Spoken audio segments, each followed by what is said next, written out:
又想跟踢了一看，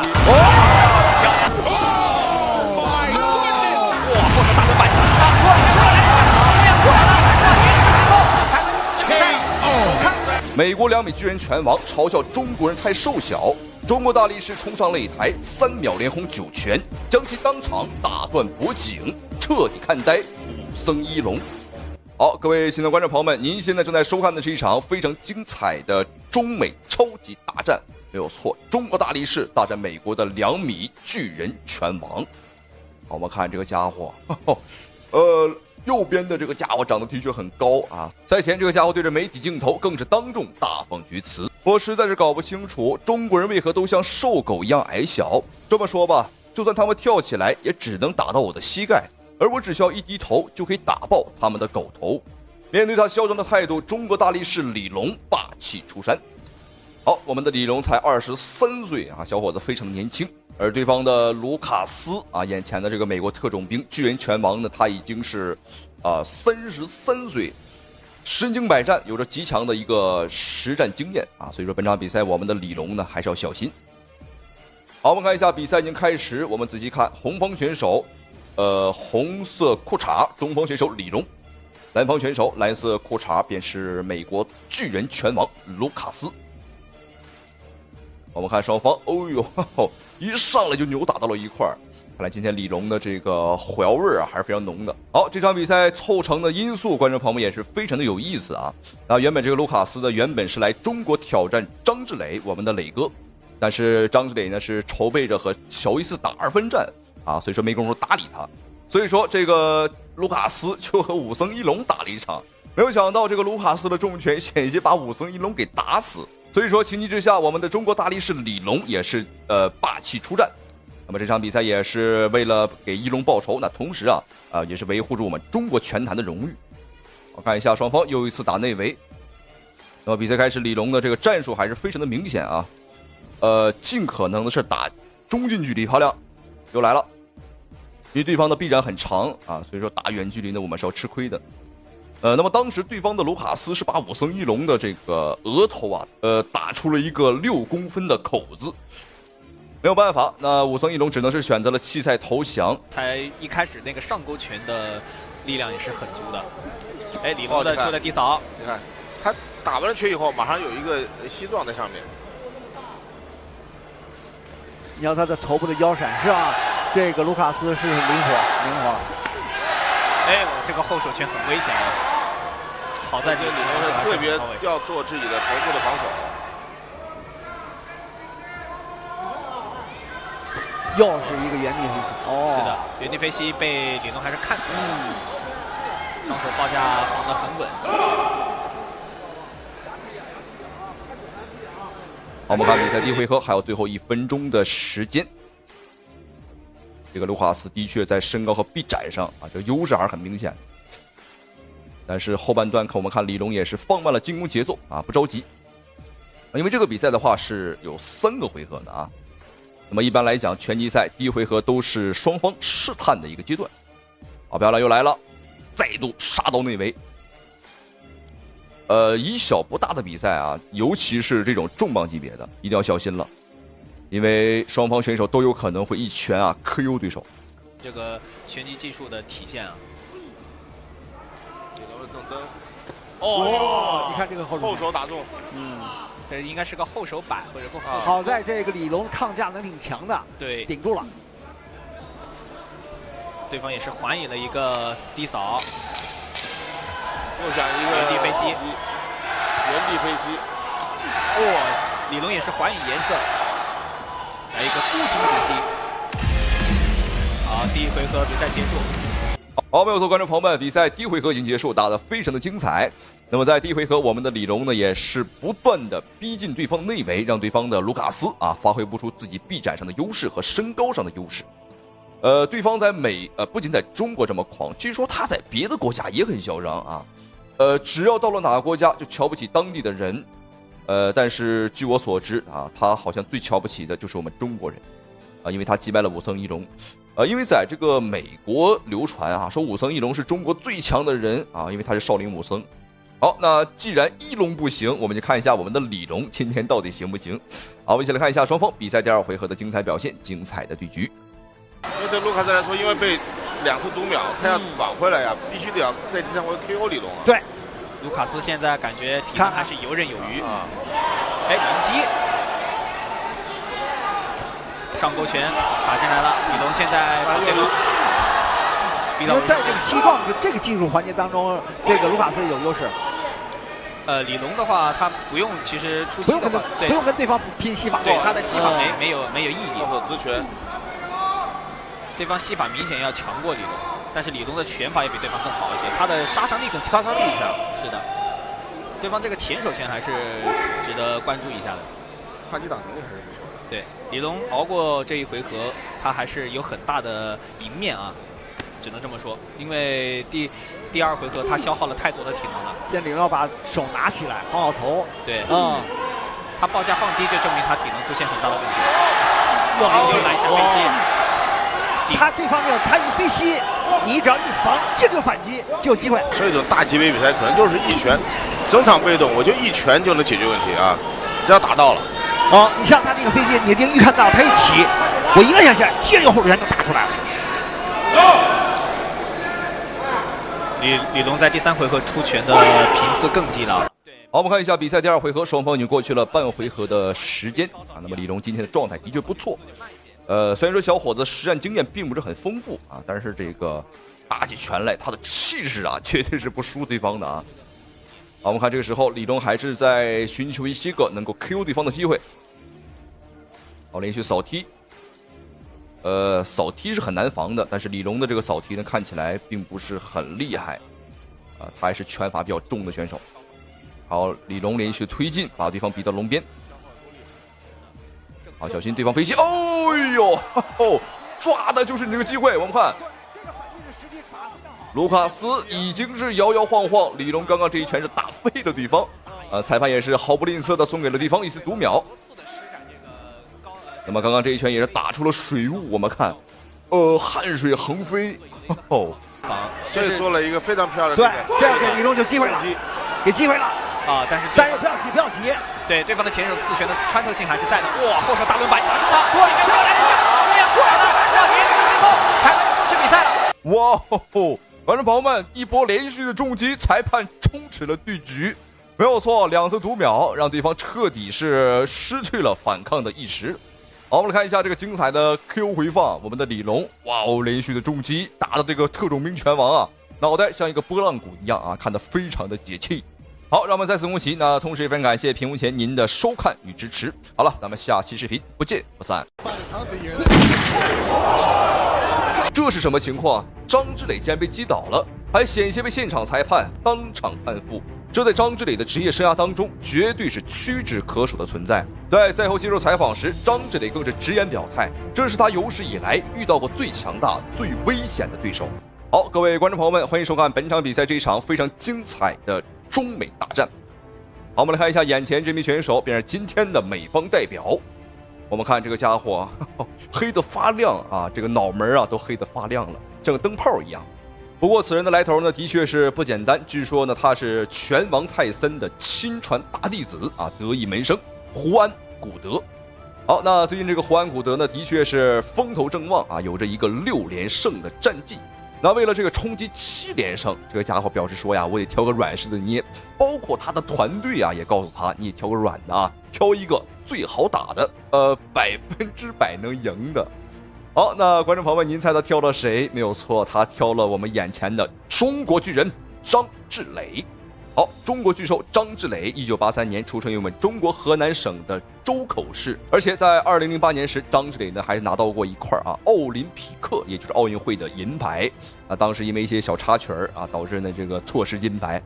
但是今时不同往日，张志磊呢虽然说当年错失了金牌，而现在的他已经成为了世界冠军。虽然说现在我们看张志磊已经是世界冠军了，但是他一路以来的艰辛历程啊，那是相当之难。在一个被黑人和白人统治了数百年的重磅级别拳坛呢，他单枪匹马的杀到了世界之巅，真的是很厉害啊，不得不敬佩他。好，观众朋友们，闲话少说，我们看一下，哇哦，双方不比还好，哈哈，这一比的话，对方的确是从一个5大3粗的壮汉，站在张志磊的面前，好像是一个未成年的小孩好像是个小学生。好，没有错，比赛开始，让我们看一下黑方选手红色战袍，中方选手张志磊，红方选手黑色裤衩啊，来自于美国的选手胡安·古德。双方的这个身高差距上的确是很大啊，而体重上差不多都是125公斤，所以说对方看起来的话可能会更加的敦实啊。好漂亮，前后手的组合。张志磊并不是很擅长打这个组合连击啊，他更比较擅长打这种高质量的单击。对方的这个战术啊很明显，那么贴过来和张志磊打内围上的一些个碰撞，那很显然这是一个相对来讲比较怂的打法。而赛前这个家伙表示说啊，这个捏死张志磊就跟捏死一个柿子一样简单啊。好，你看又来了。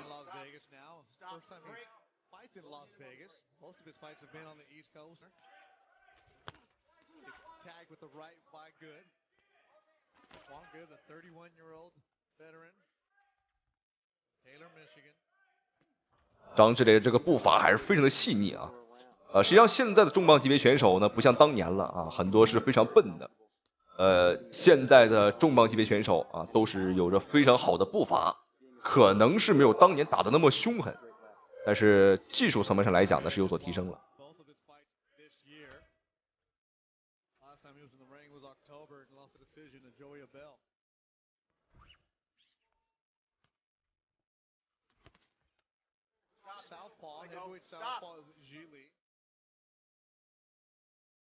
裁判给到了对方一次警告，那让对方呢是不要过多的进行这个搂抱啊，又来了，又想搂。这个家伙是怎么拿到6连胜的啊？我们现在有点怀疑对方是不是花钱打假赛了。好漂亮！张志磊连续的左手平勾啊，这个拳还是很重的啊。张志磊是个左撇子啊，所以说我们仔细观察他的左手拳更重。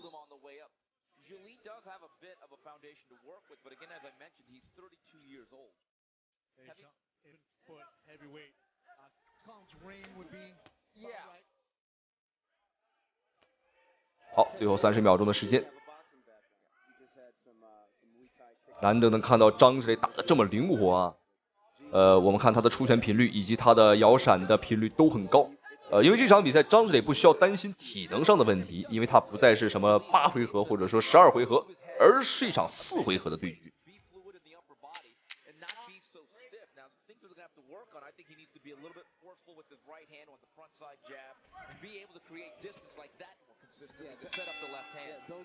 好，观众朋友们，比赛第一回合已经结束，非常的精彩。我们的磊哥呢可谓是火力全开。那以往看张志磊的比赛呢是循序渐进的慢慢去打，而今天的话这有所不同了啊。能看得出来张志磊的确被激怒了，因为被对方的这个黑人选手当成了2流选手啊，还被当成了软柿子，那张志磊的确很生气了。但是到头来我们看第一回合对方是丝毫没有讨到甜头，而且被打得也是很惨。那么之前我看到评论区有人说张志磊是不是天生就是个秃子？好，观众朋友们，那这个谣言不攻自破了啊！可以看到张志磊的这个毛发还是非常浓密的啊，只不过后期呢为了打拳方便也是为了更好的散热啊，所以说把这个头发都给剃掉了。好，接下来看一下双方比赛第2回合的精彩对局，精彩的表现，观众朋友们千万不要错过啊！那对方不出意外的话，应该还是会采取这个贴身哦，这个家伙甚至想抓我们啊，要小心，这是一场拳击赛啊，并不是综合格斗比赛，这里是没有摔跤的。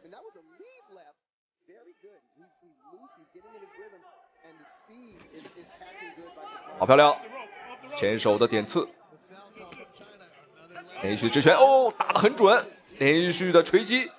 那么刚刚长达5秒钟的一个进攻啊，对方是完全没有做出任何的反击。那么这个双方在战力水平上的差距啊，还是很明显。好，又来了。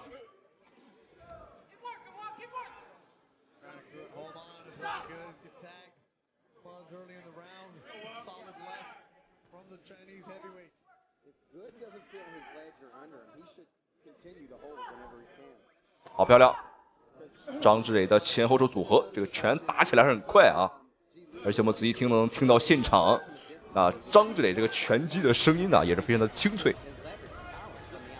那么目前来看，对方可以说完全不是张志磊对手啊。我觉得本场比赛哦漂亮，又是连续的组合连击，很难招架得住啊。好，比赛的第2回合已经过去了一半的时间，对方依旧是没有拿出一个比较有效的战术。张志磊的话是一次又一次的用自己的前后手点刺对方啊，漂亮！再来，哇哦，就光是这个点刺啊，对方就有点招架不住了。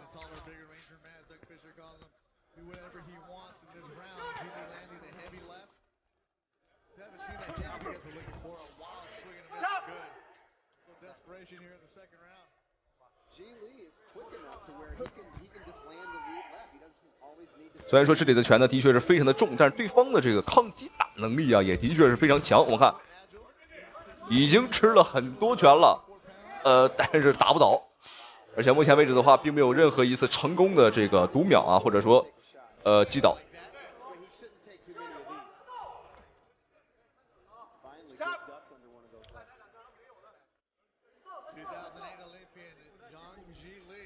还有最后30秒钟的一个时间。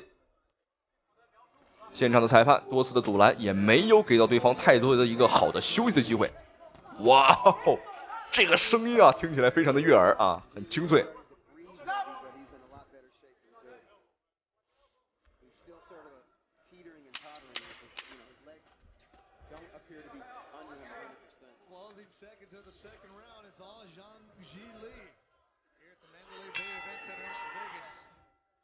好，各位观众朋友们，比赛第2回合已经结束。那么这场比赛，如果说第1回合对方挺惨，那么第2回合就是相当之惨了啊！被张志磊呢是全方位3分钟的吊打，对方的出拳次数跟反击次数呢可以说是屈指可数，几乎是没有任何反抗的余地。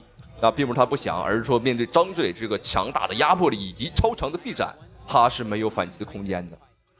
好，让我们一起来看一下双方比赛第3回合的精彩表现，精彩的对局。ability to accelerate a little bit, and most of all, we've talked about this at length. He's very relaxed there. That's a very difficult thing for most big men to be. 对方还是在不断的偷拳啊，那么来到近身之后呢，不断的用击斧和一些个小手段啊、小伎俩来蹭点数分数。那么这个的确啊，是张志磊是不屑于去这么打的。包括我们看，在双方在打到内围之后呢，张志磊几乎是不打对手啊，尽可能先推开对方。但别说啊，对方的这个背影看起来真是有一点泰森的这个意思啊，有点这个身影。但是作为泰森的门徒啊，对方是的确啊学到的东西啊并不是很多。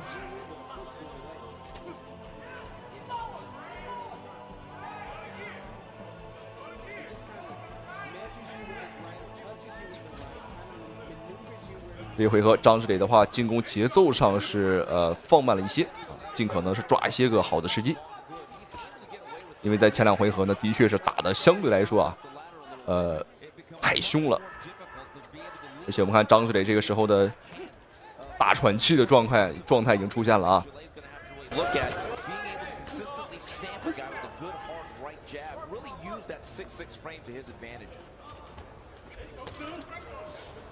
Third round scheduled for heavyweights. I'd like to see some body work from either of these guys, but particularly the heavyweight project, as well as uppercuts. Like when Good is inside like that, I mean, you're kind of trying to throw a half-hearted breast uppercut. All we've seen from the Chinese heavyweight is that strong left. Well, Doug, that's one of the issues about being a two-time. 好，最后1分钟的时间。双方这一回合呢打的还是不温不火啊，并没有像前2回合那么凶。实际上重磅级别选手的对局呢，这个出拳次数啊都不是特别多，只是本场比赛张志磊在第2回合啊，尤其是第2回合这个进攻上啊，出拳次数太多了。那么现在的这个状态才是正常的这个重磅级拳坛的较量。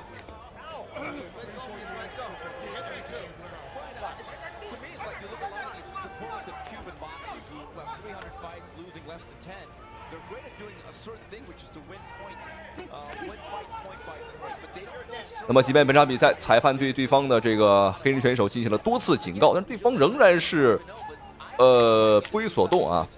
你看，抓住每一次能够搂抱张志磊的机会。本场比赛双方也是缠缠绵绵啊，打的是你侬我侬。好，没有错，观众朋友们，3回合的苦战已经结束了。那么在第3回合，张志磊呢是放慢了节奏，那感觉应该是要为第4回合做一个铺垫了啊。所以说，观众朋友们千万不要错过啊，大概率在第4回合，张志磊有可能要 KO 对手了。那也是本场比赛的最后一回合了，千万不要错过。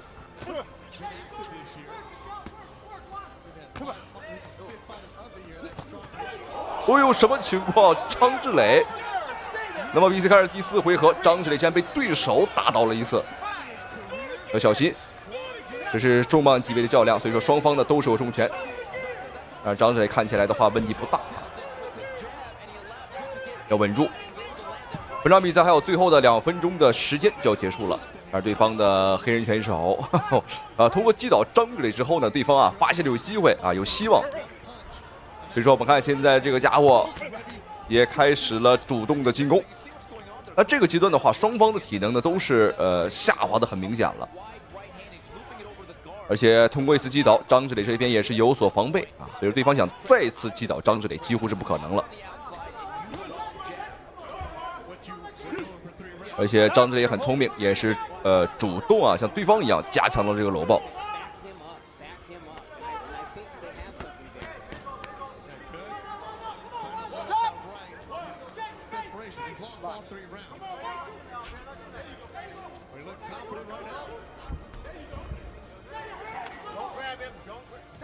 前3回合的话，张志磊呢都是分数上遥遥领先，所以这一回合呢随便打，即便是打得不好也无所谓。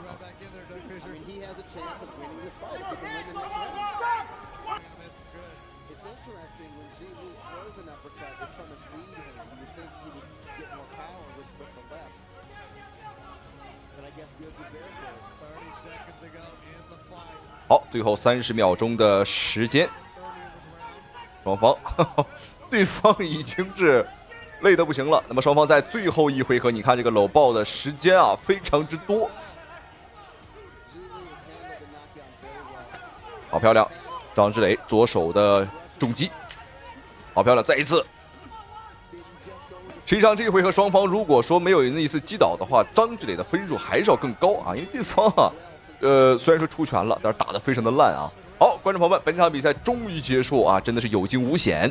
虽然说在比赛的过程当中呢，发生点小意外张志磊在第4回合呢开局被击倒了一次，但是应该是没有问题，因为在本场比赛的前3回合呢，张志磊的优势那是相当的明显了。好，让我们恭喜我们的中锋选手张志磊获得了本场比赛最终的胜利，打得非常的精彩，非常的给力。好，那同时也非常感谢屏幕前您的收看与支持。好了，咱们下期视频不见不散。哎呦，效果！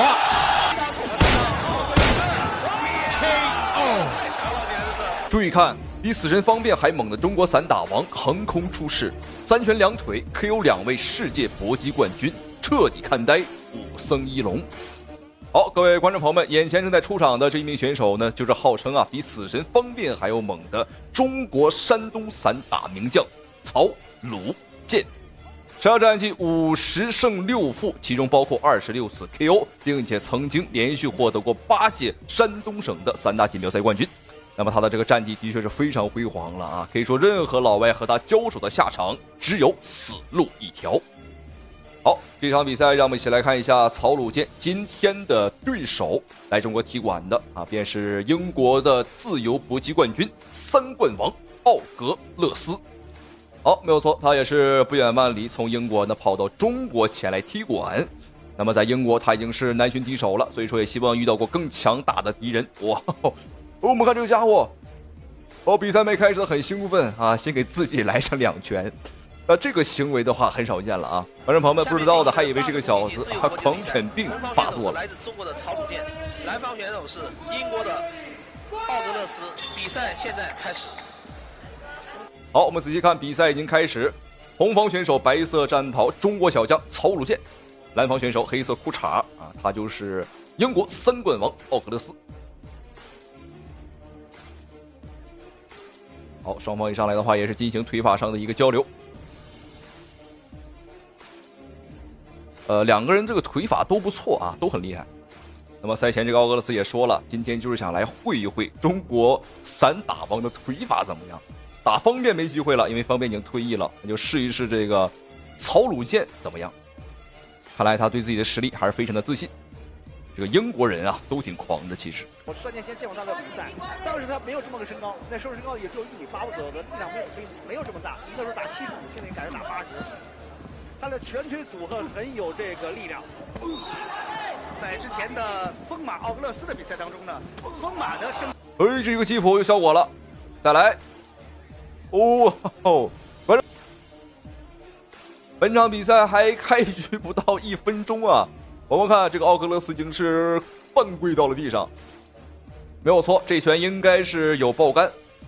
我们看裁判也是毫不犹豫啊，送给了对方一个好礼物，那就是读秒。看曹鲁健能否扩大战果，连续的打了屁股拳，连续攻击肋部。现在这个成了对方的软肋，对，这成软肋了啊！就是软肋，这真是软肋，连续攻击同一个地方。他现在有意识想下压来守这个地方，但是很难。他说这个拔腿动作啊，今天的这个曹鲁健打得太凶猛了。今天这个曹鲁健身高1.88米的，非常的高大，所以说奥格勒斯以往的身高优势不复存在。而且曹鲁健不仅是身形高大，而且速度也是过人。这个80公斤实际上最好看，又有速度又有力量。曹鲁健最有聪明的，对，加强要腿法的进攻，要上头，因为你身高1.88米，这很容易起高鞭腿上头动作。这场比赛曹鲁健可以说在身形方面还有速度力量方面都占尽了优势。这个开局很好，这毕竟是曹鲁健第一次来昆仑决大比赛。对，我特别喜欢。我看这个上勾拳，对，同样有风险的，因为80公斤有力量的，打出一拳就可能输掉。刚才我们看到英国的这个奥格勒斯一个上勾拳打中了曹鲁健。奥格勒斯的内围战呢还是非常的独到，但是呢，曹鲁健大开大合，并不给奥格勒斯机会。这很浪费体能的呀，曹鲁健。这个你看，右手上勾拳，你看没有？又打一个上勾拳。这倒计时还有10秒，对，双方能否有？咱也非常漂亮，有点可惜了。好，观众朋友们，比赛马上要来到第2回合了啊！对方的奥格勒斯打得非常难受啊，因为他平日里呀引以为傲的身高和臂展，今天在曹鲁健这1.88米的大高个面前啊，全都不复存在了。在第1回合，曹鲁健是拿到了绝对性的一个优势，而且还有一次成功的读秒。所以说，接下来只要我们稳住的话，本场比赛肯定会获得胜利了。而且这腿法这进攻对了，看没有？对了，连续3拳。哎呀，这个曹鲁健进攻很全面。然后你再出拳就对了，对，这样就有机会。再是马上直接后腿打了，后腿直接跟上了，打直拳，不要这种摆拳了。曹鲁健还真的有实力，对，腿也很重。是的，这个时候奥格勒斯呢防守显得有一些的软绵无力，毕竟是自己的前腿多次遭受到了曹鲁健低扫。好，我们看比赛的第2回合，曹鲁健连续的砍腿，让这个奥格勒斯啊，的确是有点痛不欲生的感觉了。而且曹鲁健连续的砍腿呢，这个效果呀也是非常的明显。好，连续砍腿，哎呦，这个腿法劲儿太大了。我们看奥格勒斯这个时候还能不能站起来？看情况应该是够呛了。看一下能不能站起来，走2步啊，走2步，看一看你还行不行了。不行了，观众朋友们，裁判终止了对局。赶紧啊！担架有担架上担架，有轮椅上轮椅，给这哥们儿给他推回英国去吧！啊，非常的精彩。好，让我们一起来看一下曹鲁健在比赛第2回合的这个对手。那么，相较于上一回合来讲呢，这个家伙啊是来自于新西兰的拳坛老将，35岁的啊丹尼尔。上一场比赛，英国选手特意来找曹鲁健来拼腿，而这场比赛对方则是来找曹鲁健来拼拳。好，来看一下双方这场比赛的精彩表现，精彩的对局。这个是个老将了啊，比曹鲁健也是大了好多岁。好，仔细看，红方选手红色裤衩，中方选手代表中国红，曹鲁健。那么蓝方选手就是来自于新西兰的丹尼尔，杰梅。我觉得您还是保持了一个非常冷静的心态。比赛不到最后1秒钟，任何情况都有可能。是。好漂亮！哦呦，前后手的轮摆力道很足，对方明显是有点发慌了。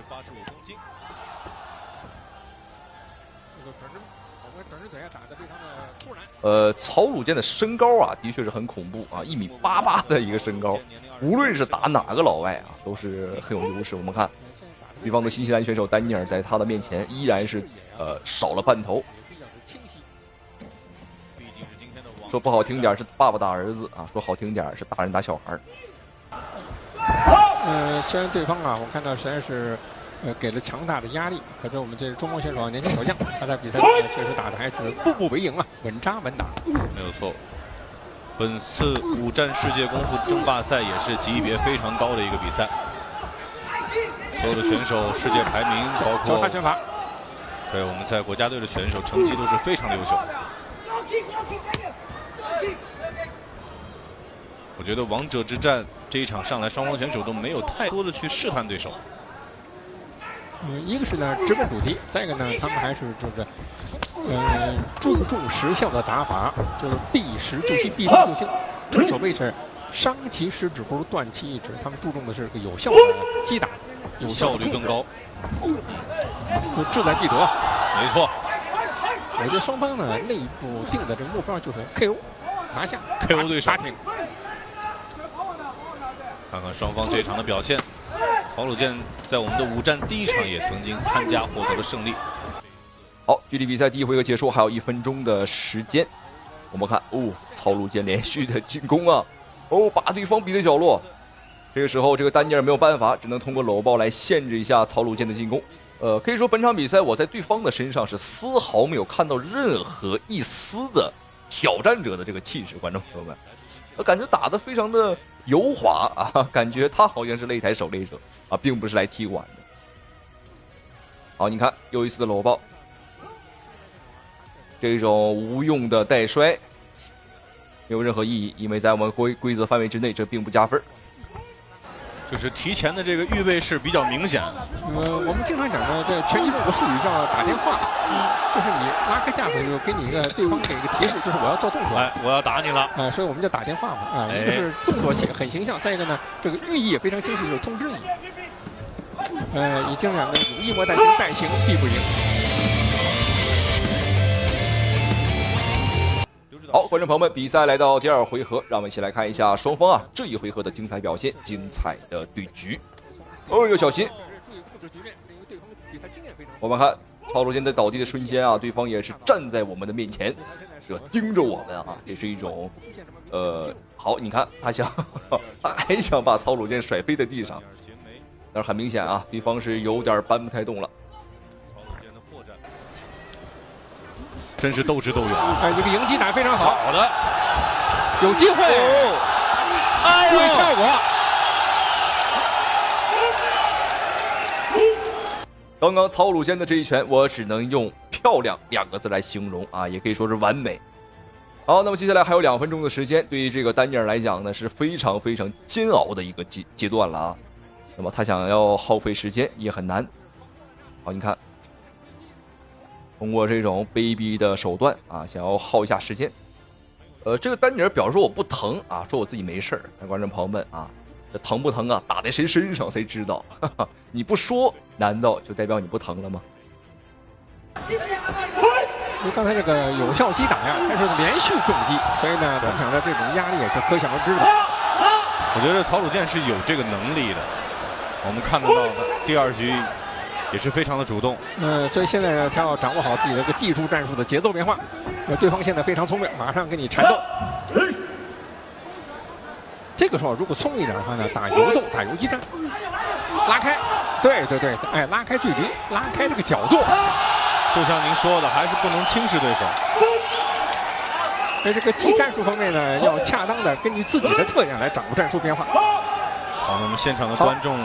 也非常应该说呢，这个比赛应该是结束了。好，没有错，观众朋友们，本场比赛非常的精彩。那最终这场比赛最终在第2回合，曹鲁健也是用自己彪悍的重拳 KO 了这个来自于新西兰的擂台挑战者。对方信心满满，作为一个拳坛老将，想要和我们来这个会拳法，可以理解啊，但是呢有点不自量力了啊！那也恭喜曹鲁健获得比赛的胜利，身高1.88米的这个壮汉啊，不愧是山东好汉。都说山东的大葱啊，长得都比人高啊！以前我不信，现在我真信了。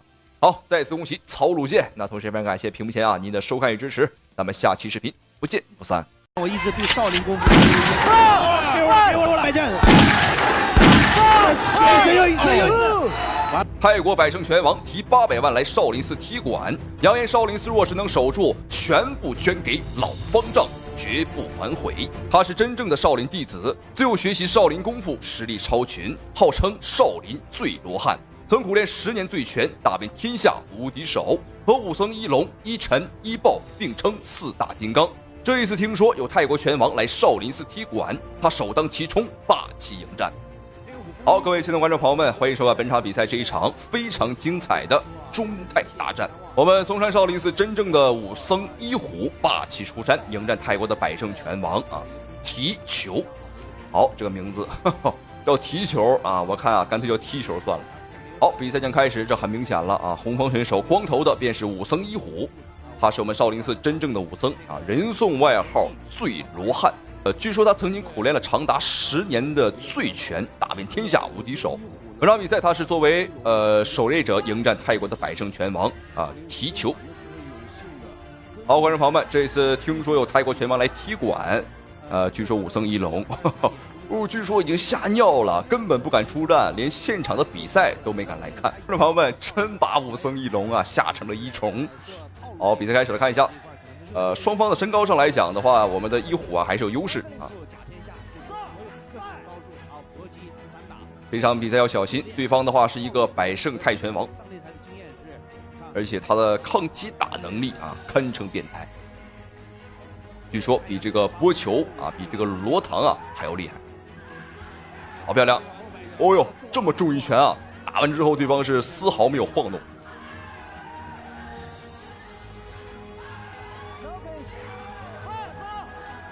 但当然，武僧一虎的抗击打能力有金钟罩铁布衫的加持也很硬。好，这场比赛对方的泰国百胜拳王带着800万现金来少林寺踢馆，扬言非要比一比少林功夫和泰拳哪个更硬更是狂言说如果打输了800万全部捐给少林寺，捐给老方丈。好，这场比赛来看一下究竟是哪个更硬。不知道现在的武僧一龙是否躺在床上拿着手机看直播呢？偷学一下这个一虎的这个功夫。好，我们看对方的这个提球打法还是非常的放松，而且甚至有一点这个装的意思双手放得很低，这是对自己的抗击打能力呢非常的自信。很漂亮，2个摆拳这2个摆拳打得非常重我先说也是。给对方一虎试一下没事再来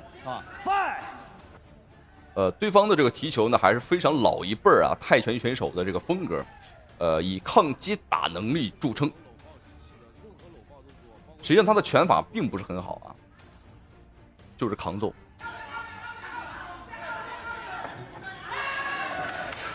一虎一定要防着对方的膝法泰国选手膝法是非常重的。好漂亮，连续的大摆拳。但是对方的确很抗打呀，这个重击打到头上没有打晕。好，我们看比赛来到第2回合，双方选手的话，这个比赛还是非常的激烈。第1回合相对来讲呢，只是一个简单的试探我们的武僧一虎打比赛讲究是点到为止从来不会下狠手，而对方却是自告奋勇说这个，要不然咱俩签下生死状吧我怕我不小心打死你。对方的确是很猖獗，并不近身，也就说明呢，一虎对膝法还是比较，因为他体重，他的肌肉量比较大。好，我们看，哦呦，这个是少林寺的金刚拳打得非常的给力，大开大合，气势磅礴。我觉得一定要再稳一点，再打准一点我们看对方感觉是很放松但实际上他在极力的克制自己，让自己呢显得并不是那么紧张，但实际上现在他已经很慌了又一个摆拳，漂亮，一个中了打晃了。一虎看来把握时机的能力还是不够强。好，一虎还在找机会，一虎始终是想用自己的这个少林金刚拳打开局面，但是对方始终把这个距离呢把控的非常的远。也没有给到一虎呢太多的一个机会配合的距离还是很大的稍微差了那么一点点。我们少林功夫还是可以的啊。我们觉得我们中国的选手啊，就是在让我这里，在之前我一直对少林功夫可能有一些 KO 了 KO 读秒了，对，好打 KO， 还是很晃啊！这个吃到一虎这个重拳之后，对方明显是有点站不太稳。那刚刚这一拳的确是有点意外，送给对方一些读秒，但是对方还是没有投降，毕竟是800万啊！如果打输了就要捐给少林寺，所以说呢，还是有点舍不得。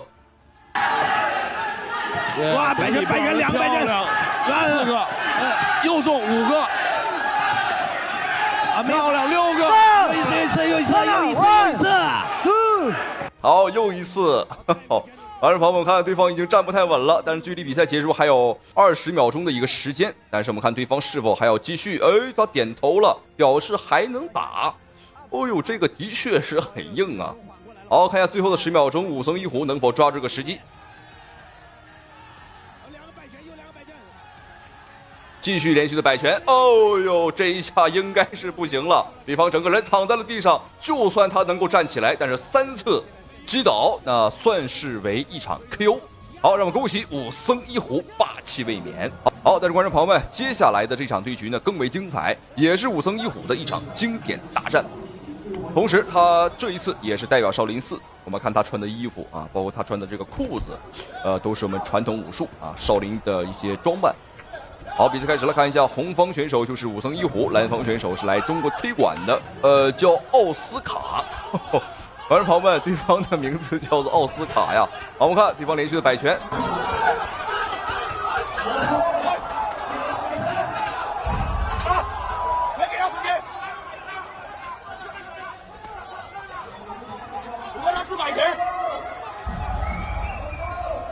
好，这场比赛很难得，双方一上来打得非常的凶。那这个场面如果让武僧一龙看到了，观众朋友们，搞不好又可能当场吓尿了。好，之所以这么的激烈啊，因为这场比赛的话，对方仍然是来少林寺踢馆。那么赛前对方的奥斯卡是拿着一个东亚病夫4个大字的牌匾来到了少林寺啊，说如果他打赢了，少林寺必须把牌匾换成东亚病夫；如果他打输了啊，他愿意剃发为僧，来少林寺当和尚。想的都挺美，你想当和尚啊，你也不看看我们要不要你。好，我们注意看，双方还是打得很凶，尤其是在拳法上。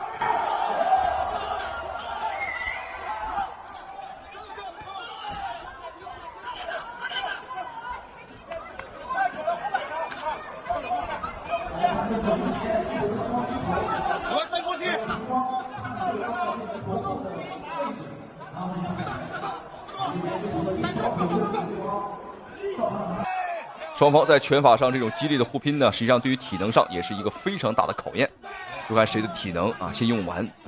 当然一虎这边啊，我们是不需要担心的，因为他本身呢有内功，同时他作为一个醉罗汉啊，他的这个醉拳啊很厉害。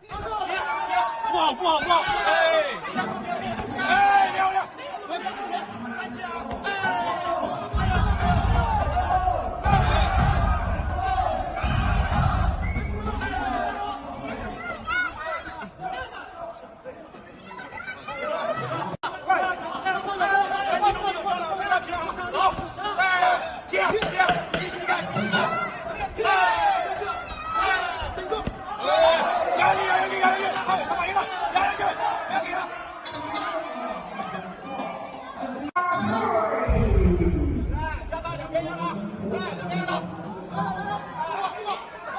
好，我们看武僧一虎开始了自己的反击，那这个时候实际上也是热身完毕了啊。好漂亮，这拳打得还是很重啊。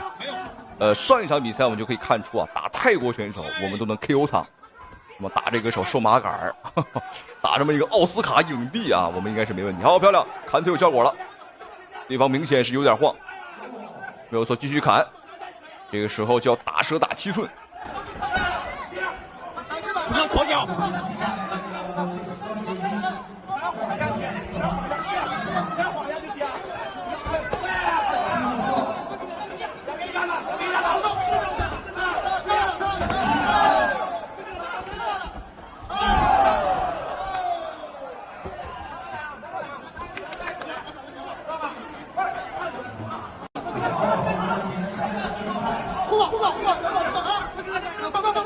压到两边呀，别跟着往后面跑，压到。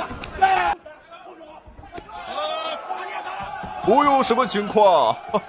观众朋友们，这个是击腹拳啊，左手的一个击腹。我们看武僧一虎已经兴奋的来了一个后空翻，这一拳应该是爆肝了啊，因为打得非常的重啊，明显的看到对方是一脸痛苦的跪到了地上。但是我们看对方仍然是还没有认输，还要继续打。对方的这个抗击打能力确实是可以啊。好，我们看一虎。一虎的这个摆拳啊，的确是抡得非常的凶，这是个机会。哦呦，好，观众朋友们，让我们恭喜少林武僧一虎。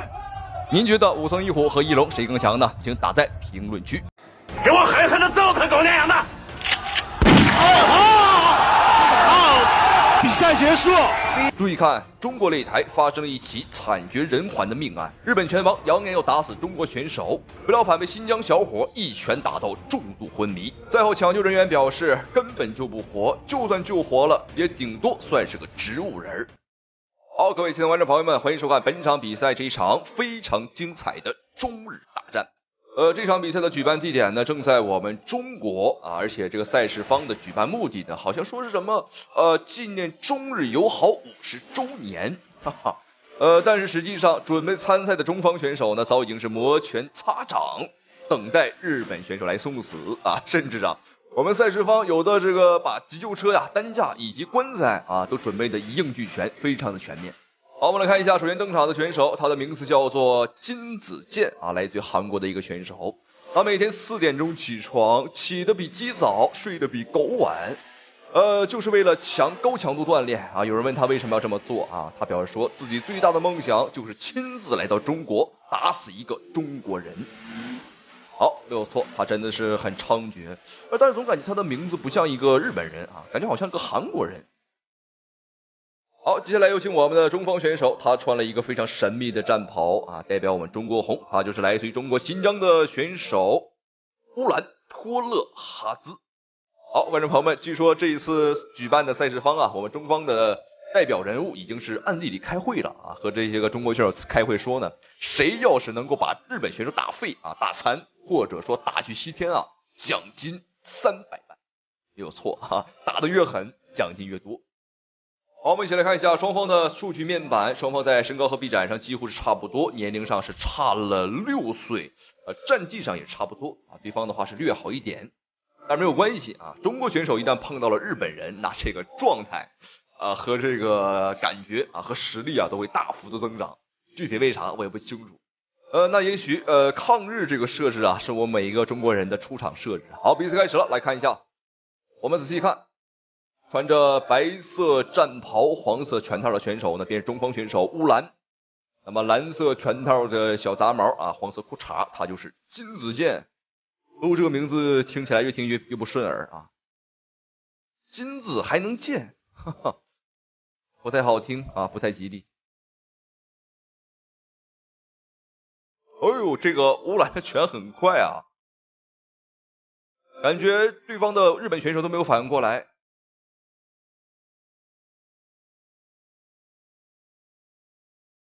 赛前日本选手非常的兴奋啊，他表示说呢，自己最大的梦想马上就要实现了，甚至还准备好了庆功宴。但是这场比赛呢，我还是希望我们的乌兰啊能够拿到300万的奖金啊，哈哈，希望他呢能够打废这个小日本。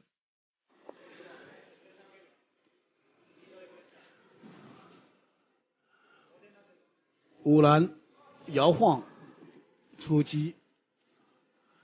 他们之间已经打过一场比赛了，对于对手的特点都比较了解，所以说也没有什么可以等的，直接上来就，前手摆拳非常好。在我们中国国内新疆这一块的确有非常多优秀的拳击手，啊，乌兰便是其中之一，而且他还很年轻，才25岁。这场比赛我们看他比赛开始身体上的调动啊，这个反应速度还是很快。日本选手确实比较凶悍。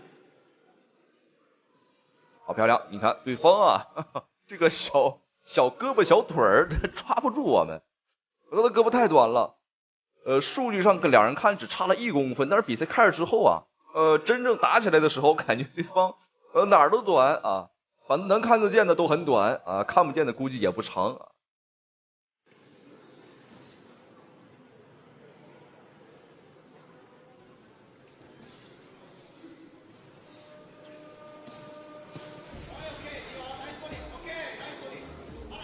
好，乌兰的防守相当好。刚刚乌兰的这个防守做的不错，连续顶住了对方的这个进攻。实际上我们肉眼也能看得出来啊，这个小日本子他的拳法力道很弱啊，这个拳头软绵绵的，要速度没速度，要力量没力量。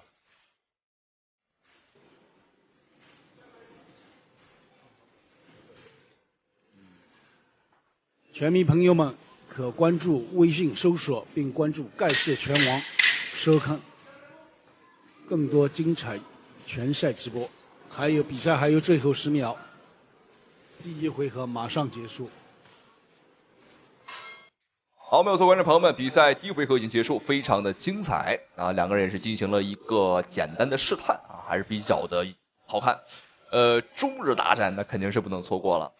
好，那么双方在第1回合也是打得难分难解，但是当然啊，这只是一个简单的试探，接下来的比赛第2回合才是真正抗日大战的开始啊！因为这个我们的乌兰对对方的日本选手的打法跟风格啊也了解的差不多了啊。一般来讲，拳击赛事当中啊，第1回合都是热身赛啊，也是双方选手啊熟悉场地、熟悉对手的这么一个回合。好，看一下我们的乌兰在第2回合会有怎样的表现。那么裁判啊，他的教练告诉他呢，你应该反击了啊，你应该主动去进攻，多打摆拳和勾拳。第2回合开始。好，首先乌兰发动进攻，左直拳点刺。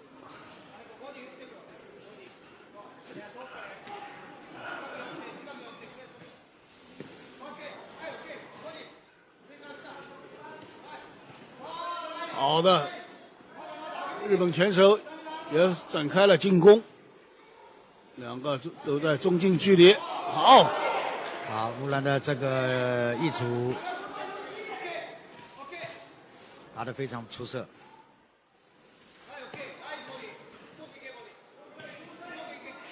双方你来我往，大家不甘示弱。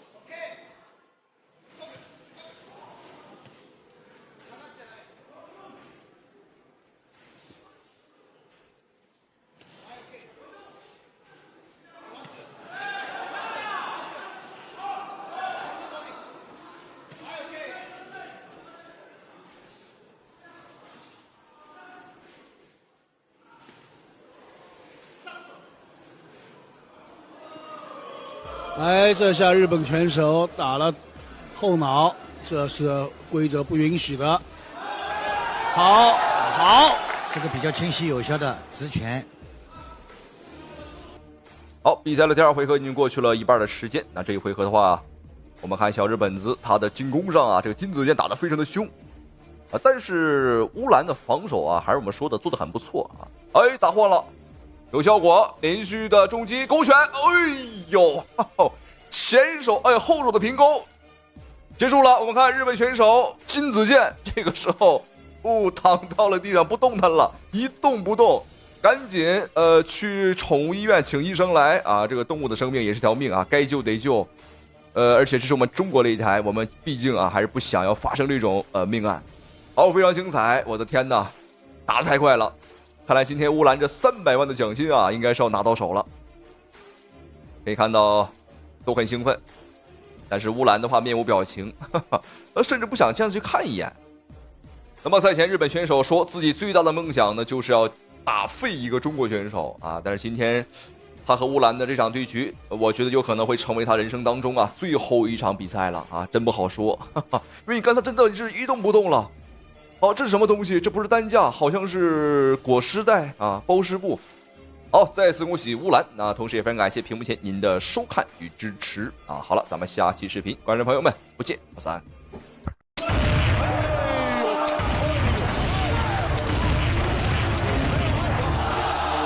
2米高的英国巨人拳王被中国大力士全场暴打，连续4次击倒在地，险些被当场打死。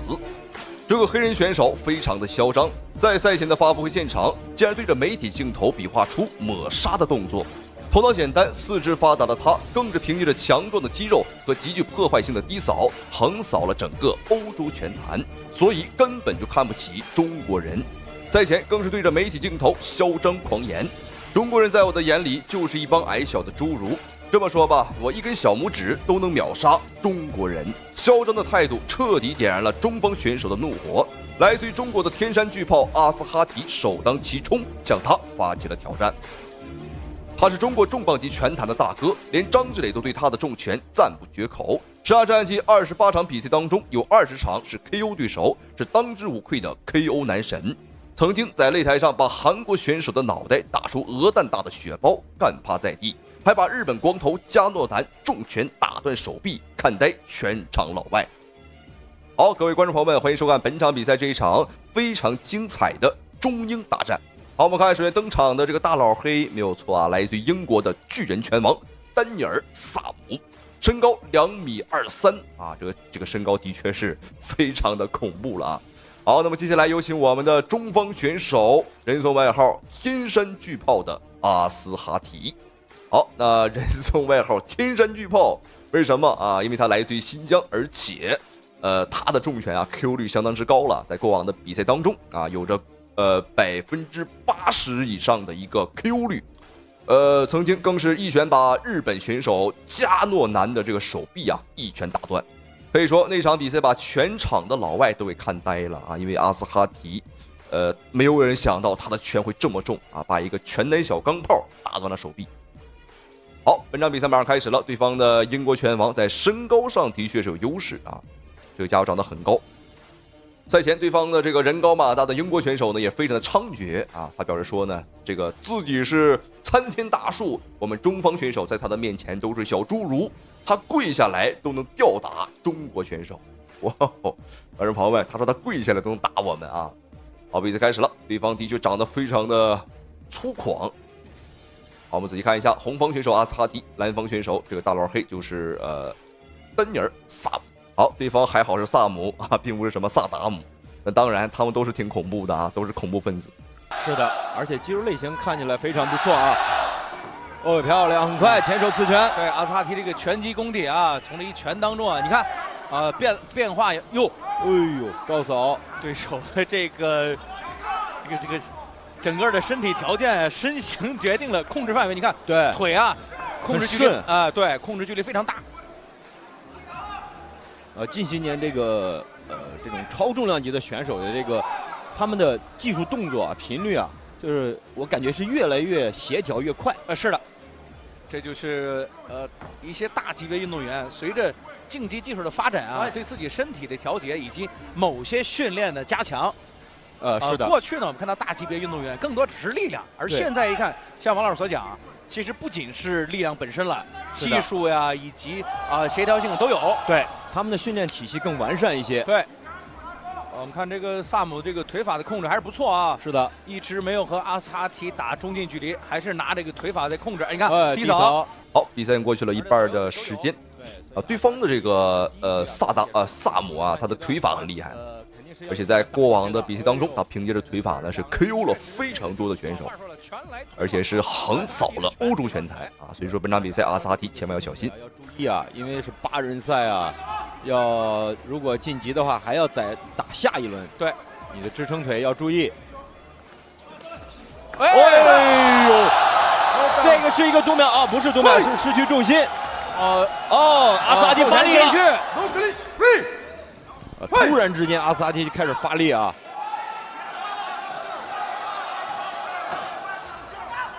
在去年的晋级赛里面，阿斯哈提是被去年的冠军伊拉基一个高扫啊，对，重击，非常意外啊，这高扫是。今年要注意啊。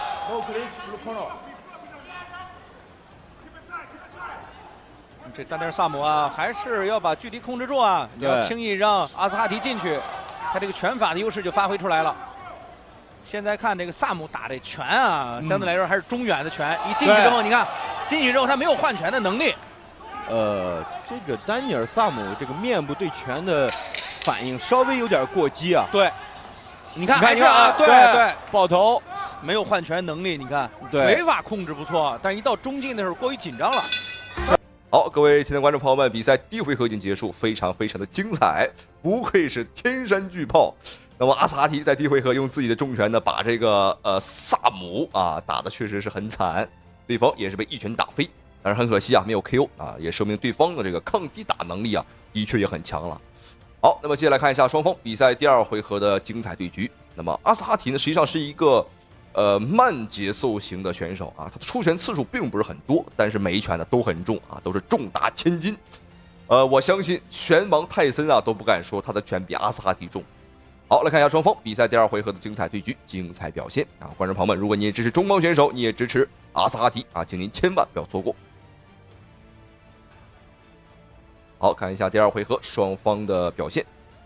比较小心啊，对方的这个推法的进攻频率还是很频繁啊。双方就是一个拳法高手啊，对战一个腿法高手。我们可以看这个阿斯哈提几乎是能不出腿啊，尽量就不出了，把这个大部分的体能还是留到拳法上。漂亮，4拳打准进去。哎呦，这个丹尼尔·萨姆这样不对呀。对，怎么打拳的时候只能是，你看这样就危险了。对。你看，他只能打单个1个到2个的这种迎击或者反击动作，再多他就只顾爆头了。是，所以对于阿斯哈提来说，你要控制这个节奏，打进去以后怎么在他防守的时候把他这个防守打散掉。对，他就是所谓的这个你来我往。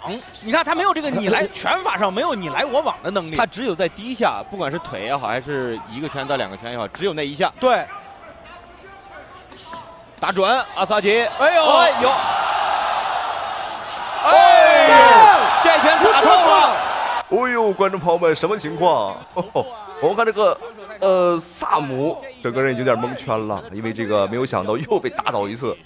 这个大级别的比赛啊，重磅级的比赛，看着的确是过瘾。好，我们看，漂亮，又是个迎击，阿斯哈提想要一鼓作气拿下对手，但是要小心，一定要提防对方啊，有可能要反击。像大重量级别这种选手，他的这个重击能力呢是很强的啊，不一定非得说打到下巴上才能击倒。你像阿斯哈提啊，可以说是打到对方的任何一个部位都有可能会打翻对方。这个打的就是头的侧部。对。而且其实刚刚这一拳并没有完全用自己拳锋最有杀伤力的位置打中啊，对，就能够，这就是大级别的魅力。 7 8，我看看啊，第2局里面已经2次了。然后这一拳，哎呦，现在直接结束了，结束了。好啊。好，观众朋友们，非常的精彩。本场比赛仅用时2回合的时间啊，2回合不到的时间，阿斯哈提呢连续4次击倒对方，被裁判终止了对局。那比赛规则很简单，如果你在一个回合呢把对手击倒3次，那么这个比赛会直接判负。啊，本场比赛就是这么一个逻辑啊。而且阿斯哈提本场比赛不仅仅代表自己，也是证明了我们中国人的实力啊，把这个不知天高地厚的大老黑狠狠的暴打了一通。然后恭喜阿斯哈提，那同时非常感谢屏幕前您的收看与支持。好了，咱们下期视频，观众朋友们不见不散。裁定比赛结果，红方选手在第2回合2分09秒 TKO 获胜 ，and winner the red corner 1 by technical knockout。